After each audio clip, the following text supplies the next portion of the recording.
almost all my jewelry comes from South Africa, where it's handmade by women there. There's usually someone, either a church or an AIDS clinic or a non-profit organization that will teach the women how to do the beadwork. They'll teach them some skill. It could be sewing, beading, child care, agriculture, and then that same organization will then help them market those products. So for instance, I work with a church, a Methodist church in Durban, that trains the women on how to do the beadwork. The women will come to them, and I will have created demand, so I'll place an order with the church and say, okay, I would like 10 of these necklaces per se. So the women will come to the church, the leader there of this group will hand the beads to them saying, here's what Sita's Emporium would like. She would like 10 of these necklaces, these specific colors. They'll go back to their township and their village and basically do the work in their own hut or environment. Sometimes they come together in more of a, I'll call it group therapy session, because a lot of them are grandmothers raising AIDS orphans. So for them, it's a time to come together, do the beadwork, but also gain some social information or exchange information about things that are happening in their lives, whether it's positive or negative or seeking information. But the church will then take that, do the quality control, make sure everything is up to par, and then they will ship to me. So it's kind of full circle. The women are paid immediately for the work that they've done. So this isn't something where they have to wait to get paid, or they have to wait for me to buy the goods until they get paid. The church will go ahead and just fund them right then as soon as they turn in the product. Because I know these women, I know the organizations that are helping them, and I've wanted for so long to find a way that I could help them, and struggled in discerning what I call the divine whisper as to what God's plan was for me. And I think, I started this back in November, and it's just, to go over there and, place orders with these women and purchase this stuff directly from them, I know what impact it makes in their lives. And I know how important it is to them in a country that has, a terribly high unemployment rate. To be able to offer any monetary support to them at all is really, it makes a huge impact on their lives.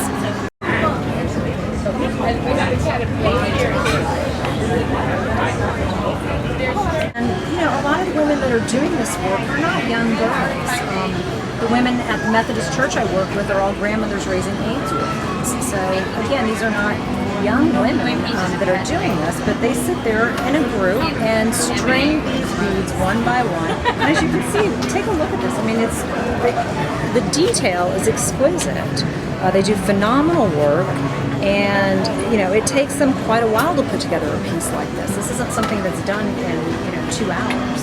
This may take 2 days to do this. Well, what has happened is that the women, the AIDS epidemic has really ravaged South Africa, as well as Swaziland. And for the women to change the course of their future, they really need to become economically empowered so they can take control of their destiny. So really, that's the root of all of this, is economically empowering women. The churches, the AIDS organizations, all teach the women this beadwork as an entrepreneur. So they start their own business. I come in, create demand for their business, and they're, legitimately selling their wares, their skills, and of course they're economically empowered. Think of what that does to their self-esteem, So you have a woman that can actually make something that there's a demand for and that she can sell. So the more economically empowered she's going to be, the better her self-worth. You also run into the issues with the AIDS epidemic in South Africa. And here what happens a lot of times, unfortunately, is the men may have multiple partners. They bring AIDS home to the wife. The wife may even get on antiretroviral medication, but because of the husband's promiscuity and their cultural beliefs, he can still, or may still, in lots of cases, come home and rape the wife, reinfecting them. So for them, they're so economically tied to their husbands that they can't really escape that cycle. And so the more that we can empower them to escape that cycle, the better off they're going to be for themselves, for their children, and for the future of South Africa. I'm not really quite sure why I ever developed an obsession, I'll call it, with South Africa, but I have always had one, and I fell in love with it. is just a phenomenal country. The people are so diverse, the culture is so diverse.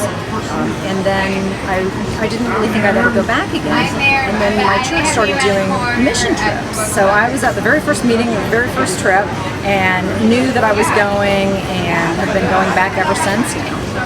The first time I went there was like going home. There was just that calm sense that you're back home again, where you belong.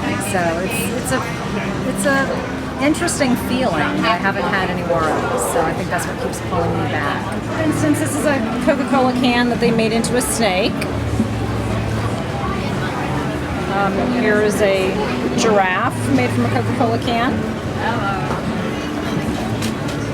Also, they've made picture frames out of a beer can, which Castle beer is a beer that's from South Africa. This is really unique. This is a helicopter that is made from a car tire. And this is a fair trade item that comes out of Cape Town, South Africa. Yeah, John's Pass. I also have telephone wire animals that are made from the telephone wire in South Africa. I think what gives me the greatest pride is knowing that there's a woman sitting in a village in a corrugated tin shack in South Africa that has handmade a piece of this jewelry, and that there's somebody in Tampa, Florida that will come along and think it's phenomenal, it's the best thing they've ever seen, and they want to buy it.